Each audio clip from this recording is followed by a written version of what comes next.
Hi, I'm Kristal Milazzo, and my favorite thing is the Mary Tyler Moore universe. Welcome to the Finding Favorites podcast, where we explore your favorite things without using an algorithm. Here's your host, Leah Jones.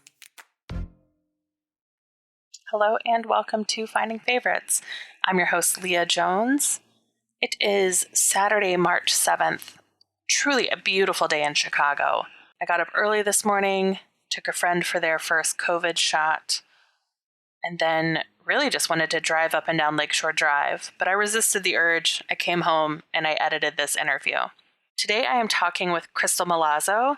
Kristal and I are fans of How Did This Get Made and members of the same How Did This Get Made fan group. This is our first ever conversation. We have an absolute blast, but we did have some technical problems. I accidentally saved this to the cloud, which meant it came in as a single file and not two tracks. And also mid-interview, Kristal's internet went out and then she came back. So this has a zoomier quality than some of my recent interviews have had. And I did also cut it down from about 2 hours because we love a lot of the same things and had some real long tangents that I decided was safe for future episodes or future conversations. I hope that where you are seeing some of this spring sunshine and that you have had the ability to maybe go outside and enjoy that. This month I'm participating in something called the Rides of March, which is a kind of a low-key bicycling challenge to do half an hour a day for 30 days in March. And so I've been getting on my Peloton every day for half an hour, making the workouts feel less precious, which is making them easier for me to do. And just, again, trying to build new habits around moving a little bit more. I've been sitting at this desk for a year in my living room and looking forward to more outside bike rides and more outside time, more time with friends. So I'll keep this intro short today, and I hope that you enjoy this conversation with Kristal about the Mary Tyler Moore universe. Everything that came under the Mary Tyler Moore production company. And also, we get a nice introduction to the Dallas improv scene.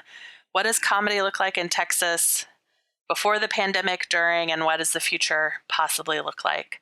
So please enjoy this exploration of Mary Tyler Moore, Dallas comedy, and our, shared love of How Did This Get Made, June, Paul, and Jason, and all of our podcast friends. Stay safe, stay home, wear a mask, and wash your hands.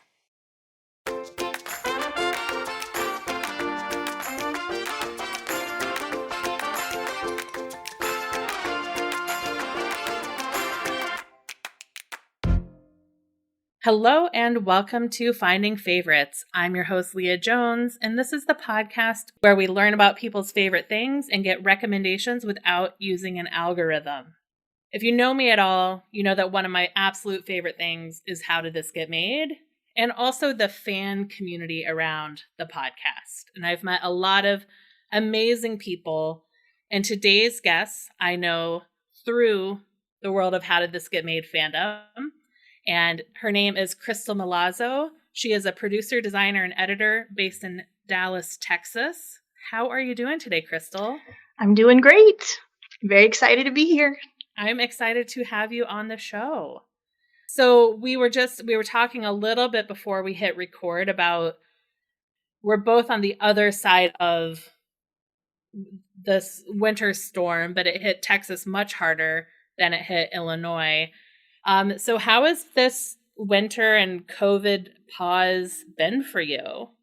It's actually a pretty mild winter other than this weird stuff that happened last week. So, which is the problem for Texas. We're never prepared for that, even though, it happens.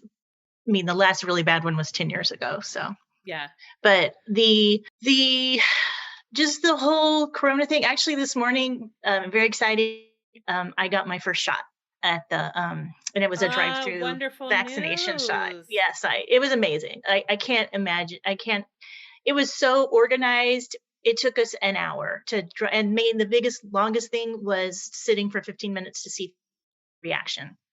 I go Wow. back in 3 weeks, and that's super exciting, and, like, I feel hope, which I haven't felt in a while. Even, like, 2 days Yeah. ago, I was like, "I'm never gonna get this. It's never gonna happen." Just so, that was really, like, some of the best thing that's happened in a while. But I work from home, so does my husband, so, I used to work a couple of days a week. Now I work every day a week from home. So life Yep. hasn't changed that much, but I'm a super social person. I do improv.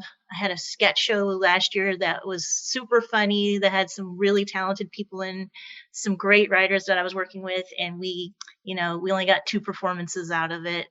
And then we had to shut down. And it's like just things like that I really miss and can't wait to go back to, because Yeah. that just I managed to stay really busy in spite of that, with things like this, doing like the watch parties on for how did this, things like that. It's just been that community. I'm just more of a lurker. I don't comment that much, but Yeah. it's a great community, and finding things like that, which I think has given me opportunities, because like for some reason Paul and June never come to Dallas. They always go to Austin. Right. I would like to point out that Dallas is a bigger city, It is a and bigger city.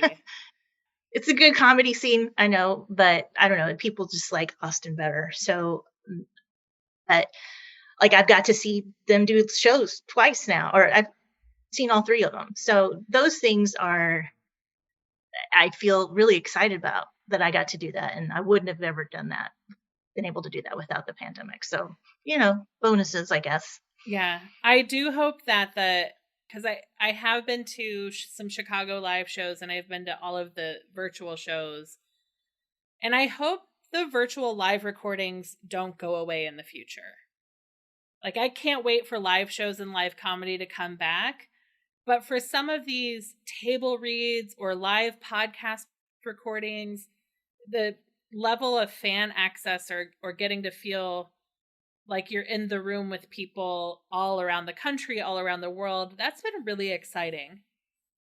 Yeah, the connection, I feel like I'm a big fan of Ron Funches, and he had his vision Mm-hmm. board party, which he always talks about, and I went to his vision board party, Oh, I and heard it was it, how cool was it? it Was it great? was fun, and like other comedians who I know there, and I felt like I was at the party with them. Like it was a very cool feeling. Feel this attachment to these people now. That's probably weird, but like they're Right. my friends. Right. And like I would hate to actually don't know how I would behave if I met them in person, because I would be like, "What's up? Like we're buddies." Yeah. Right. Because I was like, oh, my friend Jackie was at that party. No, it's Jackie Cation Yeah. Oh, from see, the I Jackie and listened Laurie to Jack. show. Yeah. Yep, I listened to Jackie and Laurie, and I was like, "Oh, Jackie's here! I'm so glad. I know she said she was going to be," and then also thrilled that Laurie Kilmartin was there, because she's so meh about things, Uh-huh. and I was like, "Oh, good for her! Thinking Yeah. positive, being optimistic." Yeah. Yeah, Yeah. I wish I had that one a little bit more on my radar. I would say that's something I have a little FOMO, because I usually do a vision board party around Rosh Hashanah with my friends to kick off the Jewish New Year, and to like not get to have one this year, and not to get a New Year, like a January 1 vision board party. I'm overdue. yeah. Maybe you could do one for Passover. Yeah. So tell me a little bit about the Dallas comedy scene. What are the improv? Because I'm in Chicago, where COVID and local theaters are now being held accountable for bad behavior. Mm-hmm. So I don't want to say they got Me Too'd. They Me Too'd themselves. They're being now held accountable. But Improv Olympics, IO has shut down completely. Their building's for sale. Second City got sold to a private equity company. Annoyance is still open. But I don't know what the Chicago improv scene will look like on the other side of this. But what's the lay of the land in Dallas for theaters and the scene? Well, it's actually pretty sad. The big institution, Dallas Comedy House, which was started by Amanda Austin, which had been, oh gosh, an official, I think around 15 years. They had their own venue for over 10. That's where I started doing improv about 6 years ago now. They shut down. And I feel they got kind of hurt by gentrification and the area they were in Deep Ellum. They lost their lease at one building and then they had to move. I think that they kind of over invested in real estate, so maybe they were already struggling. And also, for a minute there, like improv theaters were becoming like craft breweries. There was one on every corner, so there started to be more competition for them. Yeah. So, but they didn't survive the pandemic, which it's just that low. But there is a more short form group that's been around forever. They started in Fort Worth. They kind of had their own thing. They have a really nice theater in another kind of hip part of Dallas, lower Greenville area. And I think they're still surviving just because they have been around. I mean, I remember seeing them in probably 88 or 89, the troupe perform. Okay. It's called 4-Day Weekend. And they're very established, but it's like short form. And they do long form classes and sketch, but the way they make their money is people who are like, let's go out for improv and go see, Whose Line Is It Anyway? Comedy, sports style, the games, the patter. Yeah. And then the group that I was doing most of my stuff with, which I think is pretty amazing. This is a third place, and there's other there are places because Dallas is so sprawling. There's a comedy sports up in a far north suburb. So if you live up there, you've got a place. And I was involved with a nonprofit called Stomping Ground that they're still making it because they're nonprofit and they use improv to help people with autism and help caregivers with dementia and stuff. They use those improv ideas and to help with developmental things. So they've managed to survive because they've still been able to get those grants, and you can do a lot of that stuff through Zoom. And they also did a really good job over the summer of doing like pay what you can Zoom comedy classes. Yeah. And they managed to get some really good teachers, and they're like, you could sort of do improv on Zoom. It was fun. It was fun. So not as fun as in person, but so the comedy scene, I don't know what it's going to look like as we get out of here. I mean, I know that I'm ready to go, Yeah. I think that, losing Dallas Comedy House was a huge blow. But I mean, I can't believe I went there 3 years ago. And I mean, I thought, first of all, it was massive. So many different places. And so it was surprising to me. But one of the opportunities of the pandemic is I was able to take an online class with Peter Gross for sketch writing out of Annoyance Theater. Peter and that is, I know him through my synagogue. He and his wife went to my synagogue when they lived in Chicago. And so he's come back and done some fundraisers for us. And he and his wife, because his wife is also a tremendous comedy writer, Deb. So that's cool that you got to study with that he was doing, because he could never teach at Annoyance in a pre-COVID world because all classes are local, or you could never take an Annoyance class. Right. Yeah. Yeah. No, it was an amazing, I saw he just did another one and I was like, well, first of all, that's cool. Second of all, I want to support improv around the country because I'm a big, kind of a cult person when it comes to it. Like, I think everyone should take improv 1. Like, I think if you want to be a good functioning human, you should take level 1 improv. Yeah. And I mean, long form, through that sort of process. I mean, and I mean, I'm kind of always been a little obsessed with the Compass Theater and the Chicago scene. So for me to do stuff, to me to take a class from someplace in Chicago that I could help. Yeah. Annoyance is, so I did stand-up comedy many, many years ago in my 20s. When I moved to Chicago, my goal was to do stand-up comedy, and I wanted to do like the NACA, do the college circuit. because I had been a hall director, I'd been an RA. Then one of the things that Jackie and Lori both say all the time is, if you wake up in the morning and you can do something other than stand-up comedy, you should do that. Like, you should do something else. And ultimately for me, it wasn't the people I know who have succeeded. The path to success was littered with uncomfortable couches, divorce, death, drugs. Like, the path to becoming really successful, there's just so much. It's such a hard life. And I didn't want a super hard life, so I quit doing comedy. But I have embraced being a comedy fan full-heartedly in a way that I hadn't as a recovering stand-up comic. But I did go through all four or five levels at Annoyance and got to study with Mick Napier. And I agree with you. Everyone should take at least a 6-week improv class, because new business pitches don't scare me. Mm-hmm. Because I've done open mics at the Cubby Bear when people were like, "You are not baseball. What are you doing here?" Hello. I don't know. My internet just died. You're back now. Okay. Yeah. Anyway, I was just saying that I could not do stand-up because you're by yourself. And what I like about improv is that you have partners that you have to trust. And I also, for me, I was kind of starting out in management of a team. And for me, it was really helpful because it made me a better listener.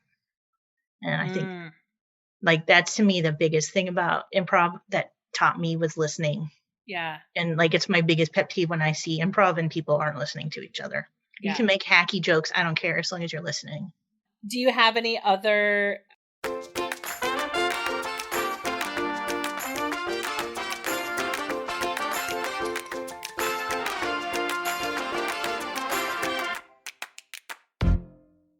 We organized today because in our How Did This Get Made group, there was a thread where somebody said, if you could talk for half about an hour about one topic, what would it be? And you had a topic that I was like, please come on my podcast. I need you on my podcast. So what is it we're here to talk about today? We are here to talk about the MTM television universe, which would be the Mary Tyler Moore television universe. Fantastic. I'm so excited. So for basics, that gets us the Mary Tyler Moore show. Is Rhoda in that universe? Yes. So Mary Tyler Moore had 3 spinoffs. It had Rhoda, Phyllis, and Lou Grant, which is, I'm going to use a phrase from our community, bonkers, because it was an hour-long drama, single camera drama. It was not a through camera. Yes.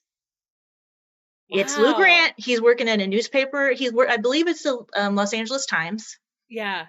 I think it's still on Hulu. It's crazy. And it basically got taken off the air because Ed Asner and Lou Grant were too liberal for television. Wow. But yeah, so, and Phyllis, I forget how many years Phyllis, it was on for like 3 or 4 seasons. The Mary Tyler Moore universe starts with her shows and the spinoffs of those shows. I believe the first show beyond Mary Tyler Moore was Rhoda. Yeah. Spinoff. But that also includes Bob Newhart show. Both Bob Newharts. Okay.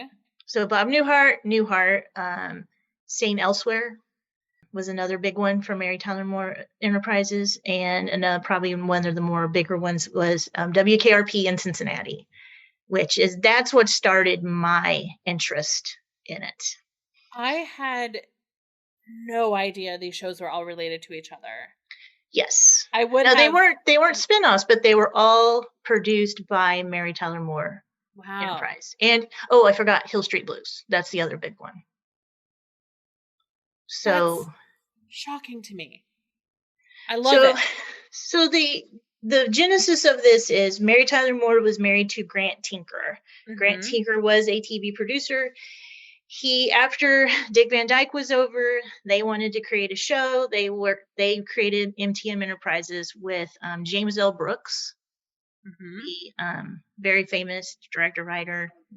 Like if you look at the James L. Brooks family tree of, it's amazing because it's The Symptoms, it's all of that. So they started it with the Mary Tyler Moore Show, and then Grant Tinker went on to be the head of NBC, and basically he's the person that revived NBC in the 80s, and he was responsible for, of course, shows like Hill Street Blues, St. Elsewhere, but he also it's the Cosby Show. We're talking probably the golden age of NBC. He's amazing, just an amazing part of TV history. And so Mary Tyler Moore, she's part of that. Like there would be no Grant Tinker, there would be no Cosby Show probably without the Mary Tyler Moore Show. Wow. But for me, what started my I always knew I wanted to be work in TV. When I took the PSAT and I found out you could major in radio, television, film, I was like, that's for me. And I've been a nerd about TV my whole life. And I remember distinctly watching WKRP in Cincinnati, and after the crazy closing credits song that is all nonsense, there would be this little cat, the little kitten, doing the little meow. Meow. Yeah. And I was like, that kid who was like, oh, you know what? That's like that MGM thing that's at the beginning of the Muppet Show movie and the beginning of the Bugs Bunny movies with the lion, or Tom and Jerry movies with the lion. Right. And I thought, that is so clever. And boy, I am so smart that I figured that out. And so then I remember noticing, in it like with St. Elsewhere, and then the cat had a little mask.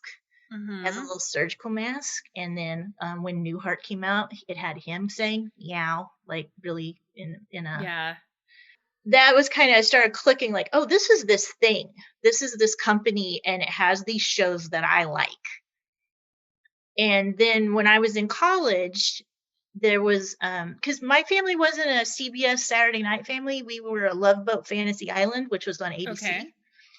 So I didn't really know about Mary Tyler Moore till I was in college. Like I knew who she was and, things about her, but I didn't understand the greatness until I was in college. And that afternoon chunk after my classes ended at 2, I would watch. It was the Dick Van Dyke, Mary Tyler Moore, Bob Newhart block every afternoon, the local TV station. Yeah. And that's when my just obsession and love for all of this really crystallized. And it just Mary Tyler Moore Show hits all the boxes for me. First of all, I love mid-century modern. I love the 60s. I love anything like that. I'm a feminist. A woman who's working in TV. Yeah. Just ticked all the boxes for me. And I'm sure that, are there panels like when you go to broadcast conferences or women in broadcast conferences, are there whole panels and conversations dedicated to the women who got into broadcast because of Mary Tyler Moore? I'm sure there are. I can list two. I know Oprah and, Michelle Obama has a whole basic chapter about her love for Mary Tyler Moore. Yeah. It's an amazing thing. And I would also say, we can go on a little tangent about the women in the MTM, universe, because you've got Mary Tyler Moore, who doesn't get married, doesn't have kids. You have Emily Hartley, who she and Bob never have kids. She has a career. She works. Yeah. Her, she comes home from the office just like him in Chicago. Yeah. You have Rhoda, who, gets married to a divorced man and then she divorces.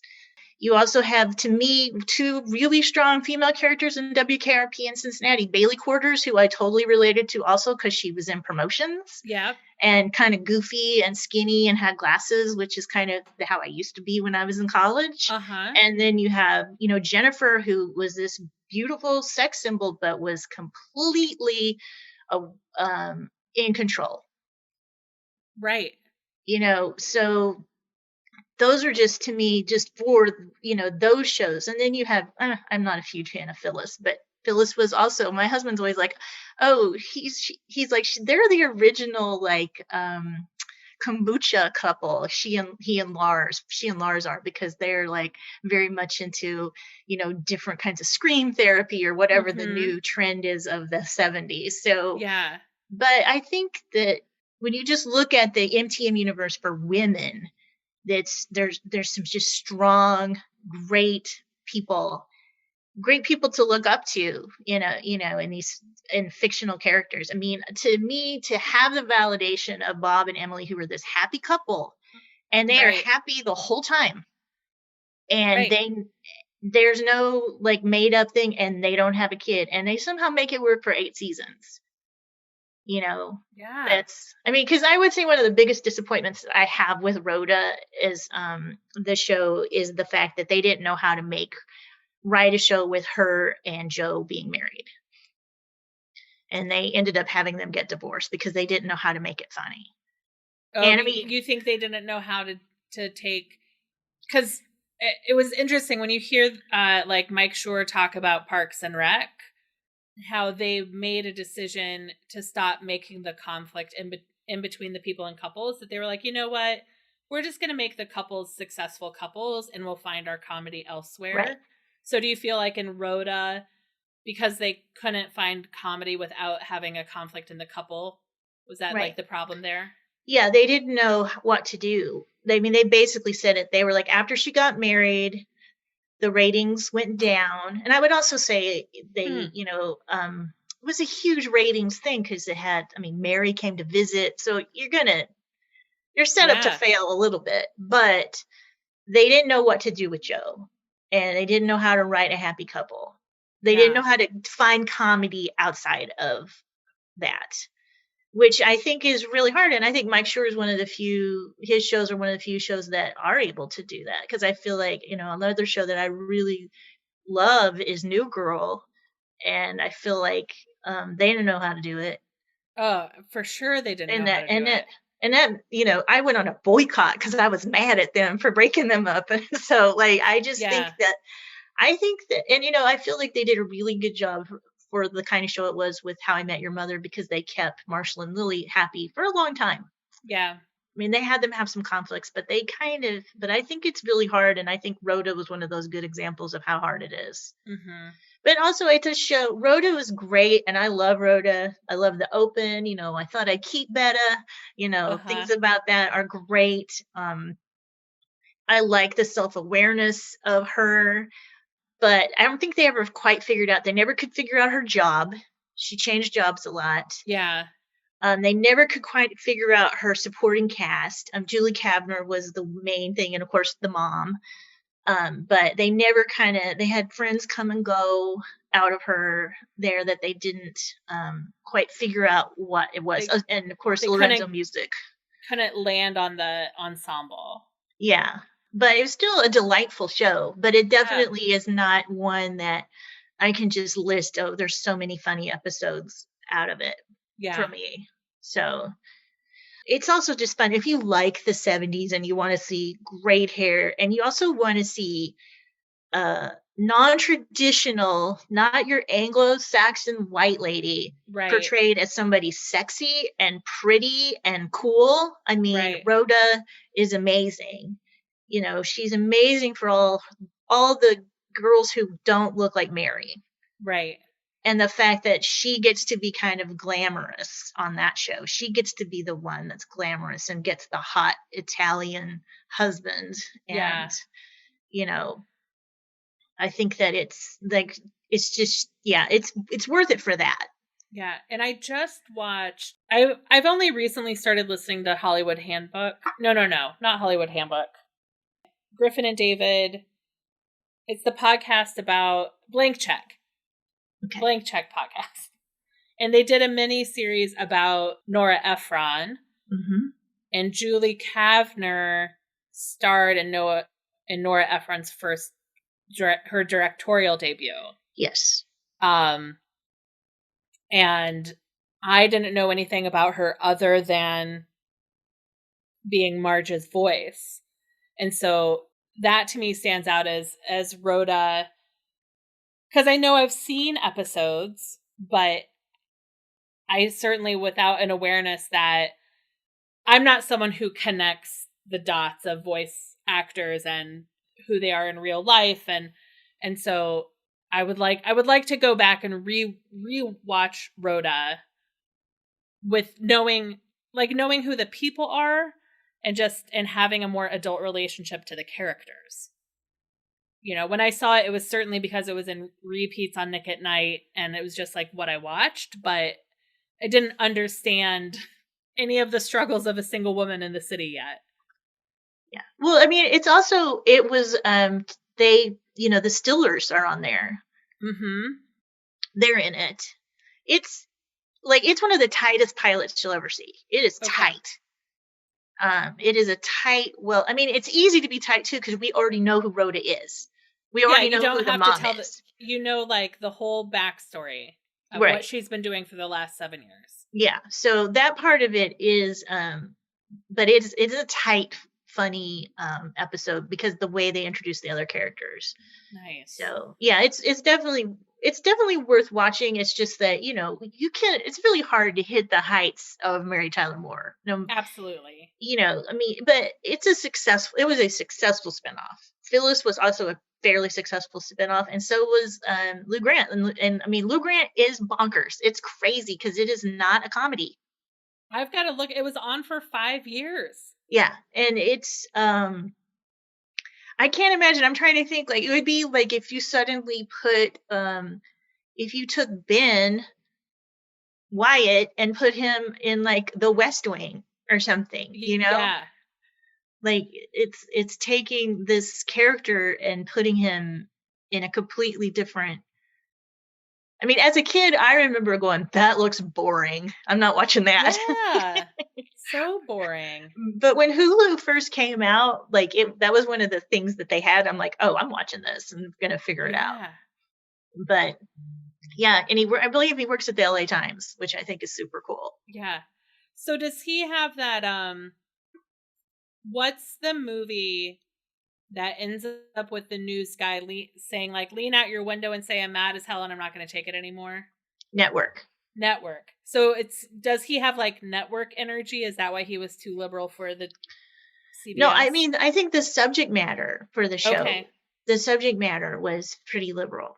Huh. And I think Lou Grant's pretty outspoken, and they wanted to do what they wanted to do. And so they're like, there's a certain point with networks. It's like, well, you've been on 5 years. You're probably, you're not going to increase ratings. So it's probably easier just to get rid of you. Right. But yeah, it's an amazing show. And it's also interesting because they did change Lou Grant in the sense of, the guy who's like, I hate spunk, and that guy. There's a little about that there, but it's much more serious. He's an editor at he's the editor-in-chief at a newspaper. And these are stories about, kind of investigative stories, things like that. It's much more like a procedural, almost like a crime procedural. That's fascinating. Yeah. To take a comedy lead and put them into a 1-hour drama. Right, it could also be take anyone from Brooklyn Nine-Nine and drop them into any of those SVU procedurals. Yeah. So just also, I think, really innovative. I mean, the idea of well, let's try it. Yeah.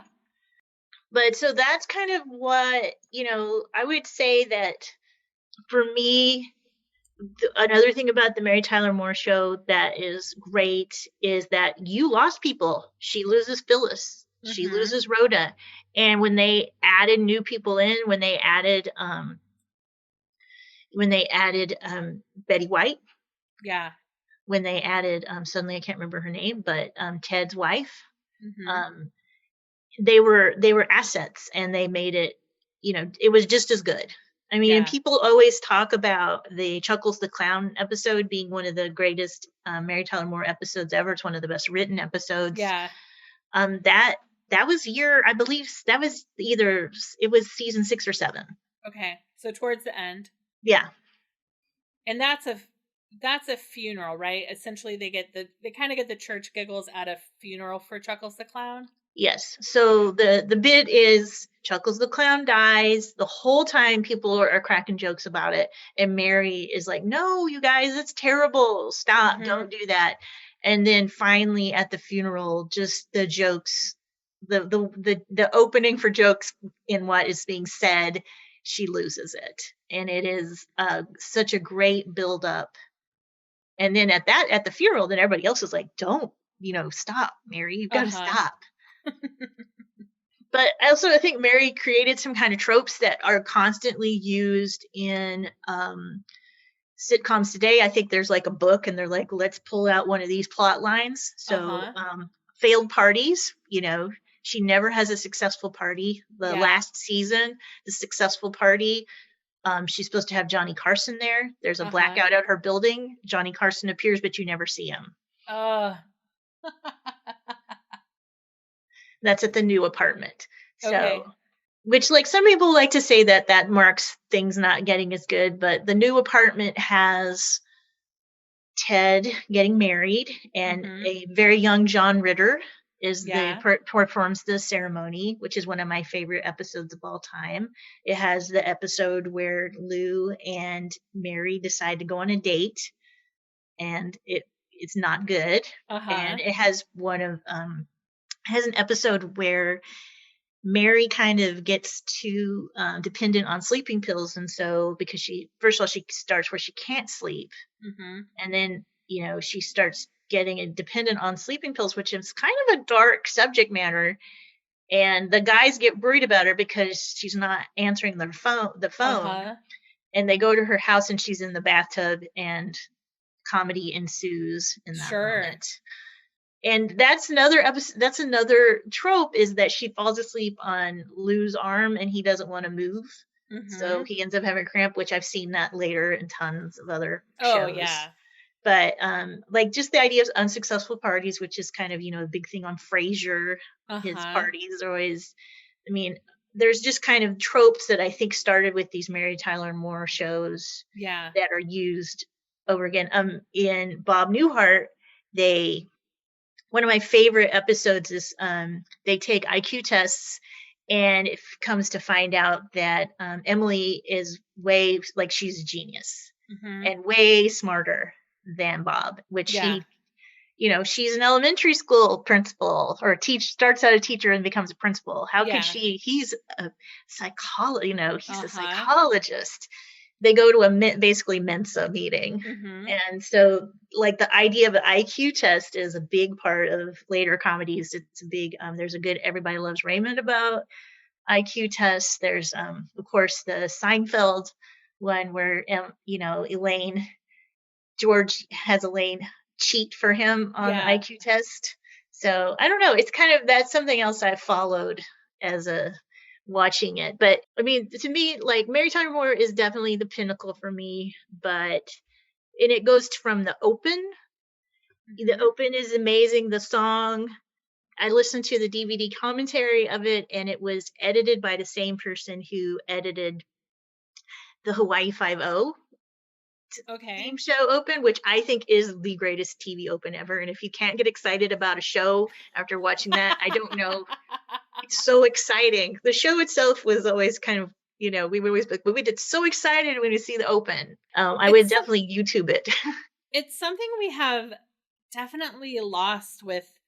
I don't know when the theme song and opening credits disappeared, and now it's just cold opens, but there aren't as many good theme songs anymore.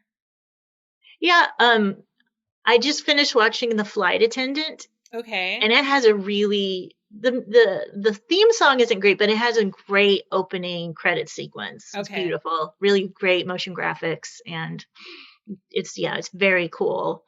I mean, Brooklyn Nine-Nine's got it pretty catchy, and Yeah. The Goldbergs, I know the band that did the Goldbergs theme, which is fun. Like, that's a fun one. I mean, I think it also comes about who the people who produce those shows still are, they really love TV.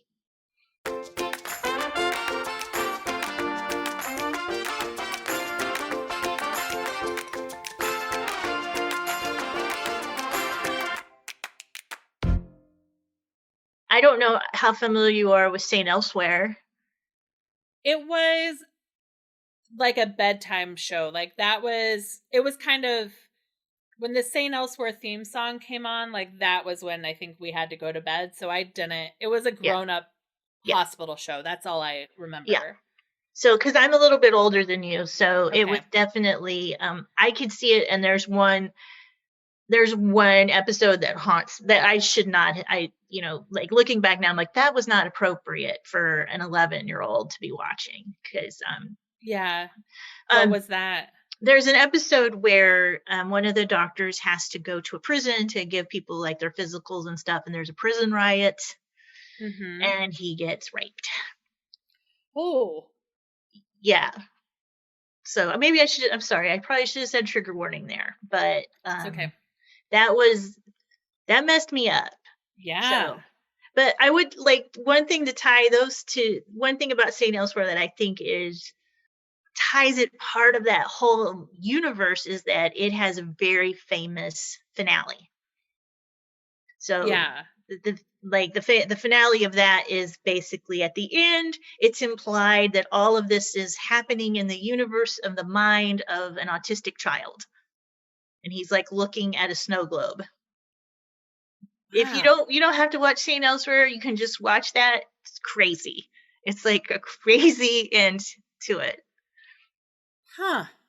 As a way to, was that like a way to explain away that like most hospitals don't have this did they talk about why they decided to make it in the mind of a child? I can't remember why. Yeah. But it's just such a strange choice.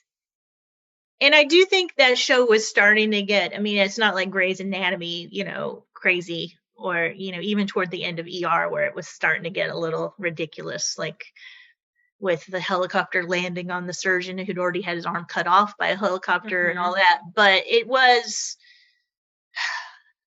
kind of, I don't remember why they decided to do that. I mean, you talk about that like as crazy finales, and then of course Newhart, which has one of probably the most iconic finale of all time. I mean, the fact that are we talking about the Newhart of when they're innkeepers and it ends? Yes. When he wakes up in bed with his previous Newhart wife? Yes, yes. That is to me the greatest finale of all time. And the excitement to see Emily Hartley, to see that bed, to see the two lights, like so brilliant. And that was that was in Mary Tyler Moore. Both of the Newharts were Mary Tyler Moore shows. Okay. So the second Newhart show, like absolutely, we watched that one every week. Mm-hmm. And for years, I mean, I just would love saying like, I'm Daryl, this is my brother No. I'm Larry. This is my other brother Daryl. I'm Larry, this is my brother Daryl, this is my other brother Daryl. Yeah. Was fantastic. So that was one that we watched in real time, for sure. Yeah, me too. And it's a weird one to go back and rewatch because the first season is shot on video and then the rest of it is shot on film. And they definitely retooled it and added like Peter Scolari's character and kind of changed it up. Because I would say one of the greatest comic creations is Julia Duffy's character on that show. She's amazing. Like when she's in labor and the only pushing, she goes, "Ooh!" like that. That's her push. I think was the most hilarious comic. Yeah, she's a great comic creation, and I feel like that's one of the things that also that those shows did was I feel like there's these great women comic characters, then I mean, especially Newhart, because it's all just so weird. Everyone is just weird there. Yeah. And but I love Peter Scolari and Julia Duffy, and they're a great couple, and they're a great foil for Bob. He's Bob? No, he's not Bob. He's Dick. Dick and Mary. Mary's his wife. Who always had amazing sweaters. She did have great sweaters. But you need them because were they in New Hampshire or Vermont? Vermont. Yeah. Yeah. It was an exotic state. Growing up in Indiana, Vermont Yeah. seemed just so exotic. Yeah. It just, I mean, to me, it might as well have been Mars growing up. Yeah. Yeah. Yeah. I grew up in Missouri and then Texas. So yeah, Okay. yeah, I think I mean, to me, what I love about also is the choices that they make to not have all the shows. I mean, some of the shows, of course, Rhoda has to be set in New York because that's where she's from. But Right. the fact that they chose to have Mary set in Minneapolis and, Chicago, like the Right. flyover WKRP is states. in Cincinnati. Yeah. Yeah. Representing the Vermont. Yeah. flyover states. I'm St. Elsewhere, I believe, is in Chicago. I think that's where St. Elsewhere is set. I think it's Boston. Boston. Yeah. Only because I have the Wikipedia synopsis of the finale in front of me right now. Oh, I forgot another one of the great, just wonderful shows by Mary Tyler Moore was Remington Steele. What? She did everything. Yeah. I mean, if people haven't watched Remington Steele, for people who haven't watched it, it is so clever. Yeah. It's such a clever little procedural detective show, and just a delight to watch. And Pierce Brosnan, unfortunately for him, it was the bane of his career because he couldn't get out of the contract and do James Bond. And it wasn't until when he was supposed to take over whenever Timothy Dalton did. Okay. But NBC would not let him out of his contract. Wow. So, yeah. Such a fun. If you're a person who loves old movies, it's a great story. And I know somebody who basically had to do that in real life because the premise is she basically makes up the name Remington Steele Detective Agency because no one would hire her as a woman to be a detective. So, and then he comes along and he basically says he's Remington Steele. He's just I can't quite remember what his real past is. I think maybe he was an actor. Anyway, he's a con man, and that's how the pilot is all about that. Yeah. But I know somebody who started a PR firm and could not get anybody to hire her, so she made up a man to be her partner. Yeah. And she finally she admitted that there was no, I forget what his name was, but there was no male partner. She'd always be like, oh well, he's out of town, he's doing this, and she had to do that in real life. I believe it, absolutely. So, but yeah, to think that without this, people know, I think people know now more how important Lucille Ball was to the history of TV. I think people understand that. And she ran a studio. She made Star Trek happen. I mean, there's no Star Trek without Lucille, because that's right. So to me, that's amazing. And this is this amazing woman who contributed so much to TV. But then you go and you look at what Mary Tyler Moore did and all the things that came out of that, because without James L. Brooks becomes this icon who then creates all of these other things. And then those things create Cheers. And then you got James Burrows, who directed those shows and who is still the person you want directing your pilot.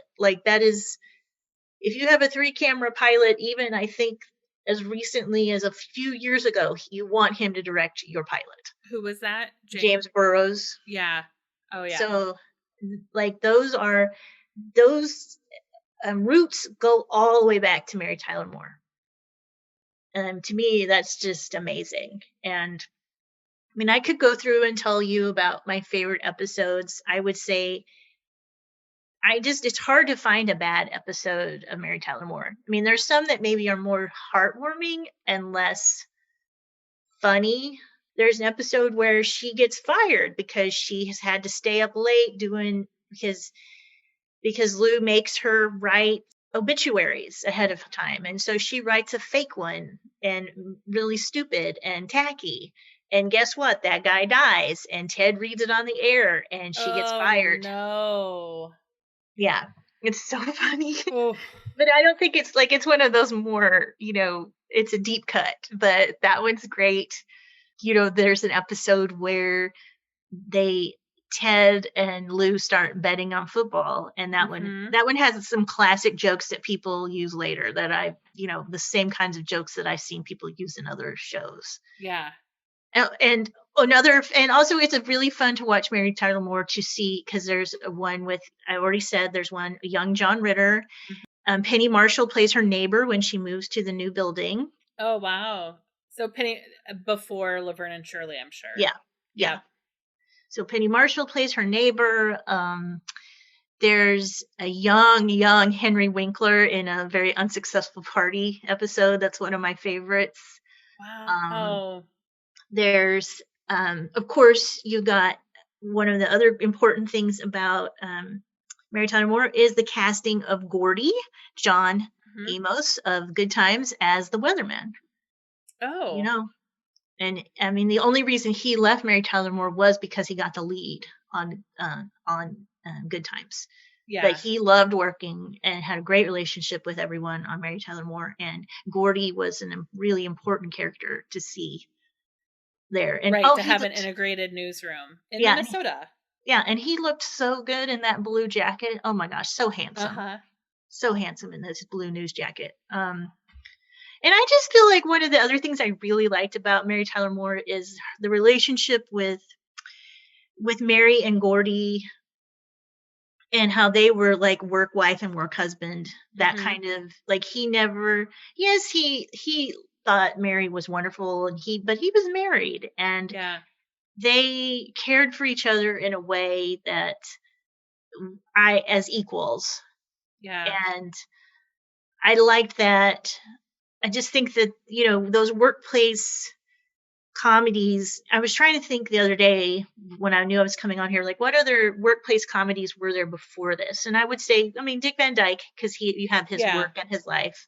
Yep. And even when you think about like Andy Griffith, there's his relationship with the aunt, and Opie, and then, but like this one is so, especially as it gets later, once Rhoda and Phyllis leave, it's so much about the workplace, and becomes much more like the workplace comedies that we're used to seeing today. Now.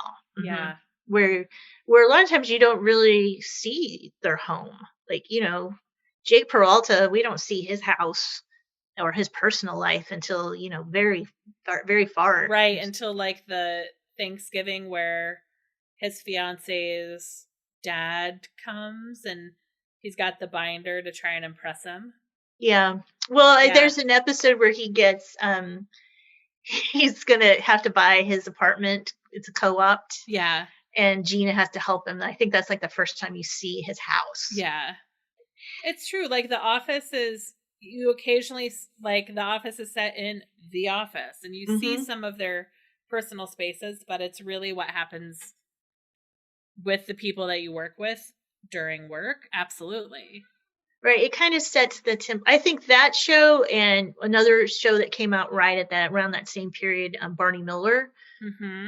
Because Barney Miller, they basically, the first season they tried to integrate his wife, and pretty much after that they gave up. Like they never had they basically only had scenes in the office. Yeah. And I think those two set the template for all of those mid 80s to 90s workplace shows, especially 90s, like News Radio, Just Shoot Me. And and Wings. Wings. Yeah. Oh God, I love that show. Cheers. Cheers is a workplace comedy. Yes. I mean, you don't see their house. Never. Once, like, it's a weird thing if you go to see their house. Right. I think that it also, I think, shows at the very end, the last speech she says in the finale of Mary Tyler Moore, she basically said, I didn't get married. I didn't have a family. You are my family. Yeah. And what an amazing thing to say, even in 1978.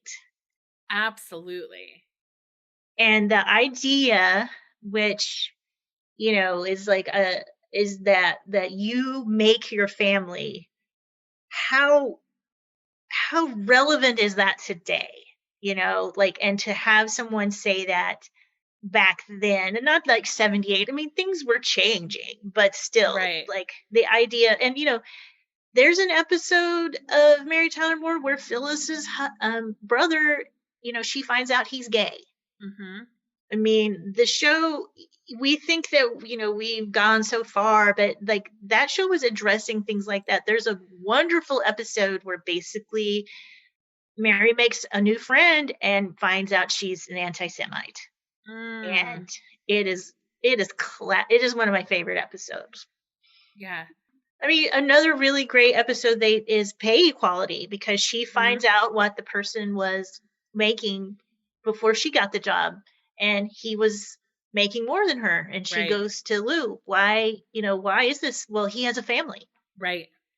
I think we forget that, like, and what I really appreciate about it's not super preachy. Sometimes I feel like the Norman Lear comedies, which I still think are classic, wonderful comedies, sometimes it's like, this is the episode about this. Yeah, and we're on gonna a very special episode of All in the Family. Yeah, and it's not even very special in like those Blossom ones, but just like, we have picked the topic that we're the hot button topic of the moment, and we're gonna write this episode about it. And I would say all the Norman Lear comedies had that tendency, like even One Day at a Time sometimes did, and it was like, can we just have some jokes? Mm-hmm. Where I think Mary Tyler Moore did it in a much more subtle way, and in a way I think that holds up better now. Interesting. I'm curious, because you mentioned that you had taken a couple TV writing classes or TV screenwriting. Does Mary Tyler Moore come up in those classes? Does it come up for you when you're doing your own writing and your efforts in that? Definitely for my own efforts. And I forgot to mention, there was another class I took because I listened to the Office Ladies podcast. Mm-hmm. And they had Brent Forrester, who was a writer on The Office. They had him come on and talk about one of the episodes that he wrote. And he offered a class over the fall that was like a 6-week how to write a TV episode class. And I took that too. Cool. And that one was more of like just you didn't really interact with him. It was like, I don't know, I think there was like 400 people in the class, Ooh, okay. So it was just Zoom, it was just Zoom things with him talking. And but he showed the scene from Chuckles the Clown. I mean, he showed that. The thing about it is if you're writing especially a sitcom for broadcast, and especially if it's still kind of the same format. Yeah. Even if it's a single camera. I mean, I think, if you're writing like Dave or Pen 15, like those are so out there that's right. But, the idea of, you introduce this character, they have a new world, you show that they're going to struggle in this new world. They have a hard time, Act 3, things look all is lost. Mary doesn't know what she's going to do, and her boyfriend comes back, and then nope, she decides to stay, and she and Rhoda are going to be friends. That's the show to where we go to Brooklyn Nine-Nine. Jake Peralta's got a new boss. They don't get along. He thinks he's uptight. They have a moment where all is lost. Jake basically screws up the case. They end up working together. Jake and the new boss are going to get along. That's, it's that same formula. Wow. That's how you write. I mean, that's how you write a pilot. Like how you write a pilot, yeah. From the rest, from that on, and like you can just kind of break down almost every show, even like weirder, more odd shows. You have that's how you write a pilot, and that's why a lot of times pilots are not fun. I mean, if you're trying to get so much story in, you have to introduce all the characters, the major conflict. There's so much table setting. Yeah, a lot of get to the story, right? Yeah. So that's what it is. I think that's what's kind of interesting about when you watch Bob Newhart's show pilot, especially, is they basically just drop you in. Yeah. They don't tell you a whole lot. And I think part of it is they already assumed people knew who Bob Newhart was. Sure. And like, because especially the first season, there's a lot of telephone jokes, just like his comedy. Yeah. And so they basically took the strengths that he had and they figured out a way to integrate them. And so we already know that Bob Newhart's this kind of uptight, stammery kind of guy who just needs to react to crazy people. Yeah.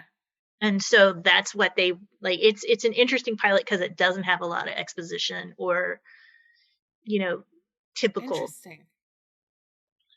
So, but I think it's also just because we already knew him and he was playing himself. Right.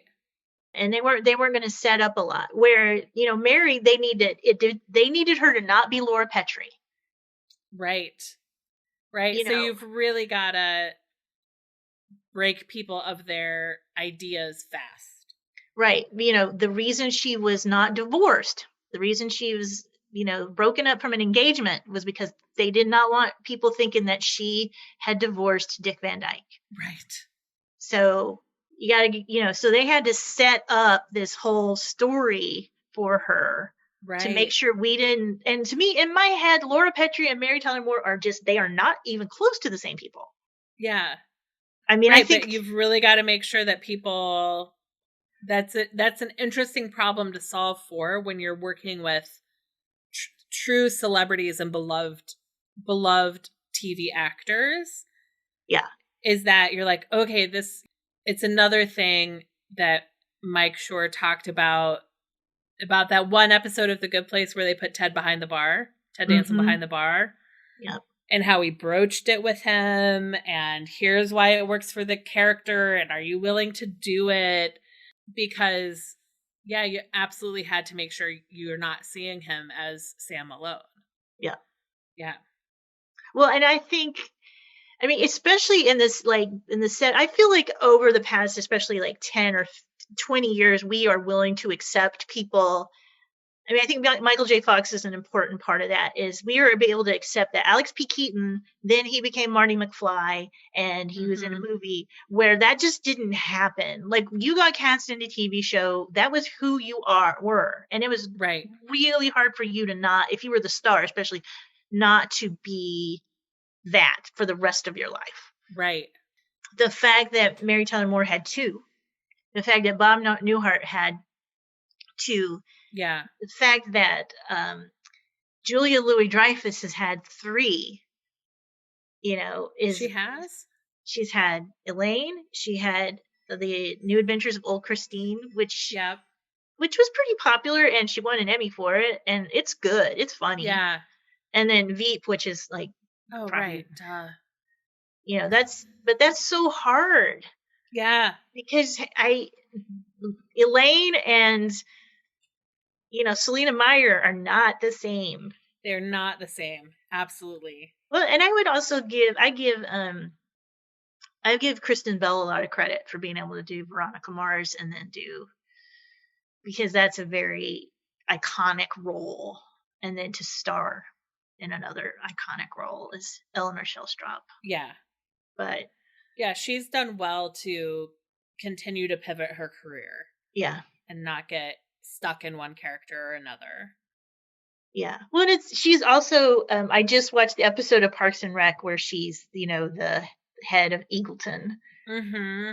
And, that one's so good. But yeah. So yeah, I could nerd out about TV and especially these shows, for the rest of my, I still just think of Grant Tinker, and you think of this man who comes on to take on NBC, and NBC was a joke. Mm-hmm.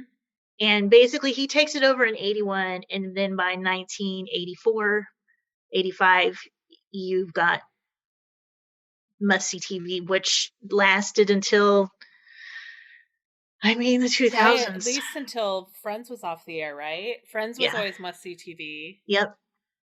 Was the Thursday night, Cosby, Family Ties, Cheers, was that considered must-see TV, or was that the beginning of it? They didn't call it that, but Thursday night became their night because of and I don't think they started calling it must-see TV. I don't think that happened until we got your Friends, Frasier. I'm curious if you've seen any WandaVision episodes? No. Okay. I think I'm going to have to. I'm just not a huge, that's the one big pop culture thing that I'm just don't really care about is the Marvel Superheroes? comic Yeah. stuff. I mean, I've watched the stuff that I know has actors I like. So I've watched the Ant-Man movies and I've watched, and I'm interested because I do love Catherine Hahn and I think that so that's piqued my interest and I still am paying for Disney Plus right now. So I might as well watch it. So my pitch to you on why you should watch it is each episode is perfectly filmed and constructed with the tropes of a different decade of television. Okay, then I have to watch it. Yeah. Okay. And when you said the failed party, I was like, oh, that is what happened in that episode. Okay. So, yeah. All right. Well, then I will give it a whirl. If somebody was going to watch one episode, one pilot and one finale from the Mary Tyler Moore world, what would you prescribe? Oh, for the pilot, you should watch Rhoda. Okay. For the finale, you have to watch Newhart. Yeah. Basically, if you want I feel like Mary really gets its legs season 3. You can pick about any episode of season 3, and it's great. I'm trying to remember the name of it, but there's one where they're snowed in and they play poker, and that's one of my favorites of all time. But season 3 is when it really starts getting funny. Nice. And I would suggest, I say, check out a Lou Grant. It's crazy. I'm for sure gonna go find it. And then I would say pretty much, WKRP in Cincinnati, I didn't even really go into that deeply, but you've got the infamous turkey episode. Oh, you have such a good one. You have the infamous Chai Rodriguez episode, which is great. You have the tornado. You have them going serious whenever things happen at the Who concert, and them addressing that. You have Andy wearing the tightest jeans I've ever seen on a man and the most beautiful Santa Fe wardrobe that I think did something to me and that was a standard of beauty for me for many years for men. So an incredible hair. So, and I would say, that's a pilot that's hard to beat. Okay. That's a good pilot too. And do not watch the new WKRP. It's trash. Okay. And do not I didn't know there was a new one. Yeah, they tried to do it in the 80s, and they had Herb wear kind of more 80s, Miami Vice clothes, which were already kind of out of style. It was bad. And don't ever watch the Mary and Rhoda movie. Don't ever watch that. It's trash. Okay. I'm going to just with one more little rant. Okay, go for it. 30-second shows should not try to make movies of themselves. 30-minute shows. Sex in the City, I don't need an hour and a half of that. No, I don't need 90 minutes. Need times 3. No. Yeah. No. Whenever they always talk about Community, 6 seasons and a movie, I do not want an hour. I don't want 90 minutes of Dan Harmon's vision of Community. I don't need that. I love Community. I don't need that. Give me a limited release series. Yeah. Because the storytelling, you can't do that. Even the supersized Offices and Parks and Recs sometimes don't work that well. Right. It's sometimes they needed 10 more minutes, not 20 more minutes, not 30 more minutes. Right. Yeah. Right. The puzzle of television, especially broadcast TV, and that's why I'm still a huge proponent of network television, is the fact that making something creatively within this puzzle, and especially to do it for 22 episodes, it's so not fair that Fleabag gets to make 8, she gets to cuss, have nudity, and all these things, and shows like The Good Place have to compete against that. Right. They're completely different art forms. Totally different. Yeah. So there's my 2 rants, but because it was supposed to just be 1, but now it's 2. Well, they were excellent rants, Kristal. Is there anything that you would like to promote or plug, or should people find you online? I am not very active online. You can find me at Kristal Brook. It's Kristal Brook on all the things. And we will look for you when improv and sketch comes back to Dallas. Yeah, for a while I was like, I don't really care about performing anymore. I just like to write and stuff. And I'm like, I need to go on stage and get attention from people I don't know and validation. Yep. Absolutely. Well, this was so cool. And I feel like I made a friend. I can't believe how many overlapping things our Venn diagram of interests are. We have so many. Thank you, Jason Mantzoukas, for helping us find out. Thank you for listening to Finding Favorites with Leah Jones. Please make sure to subscribe and drop us a 5-star review on iTunes. Now, go out and enjoy your favorite things.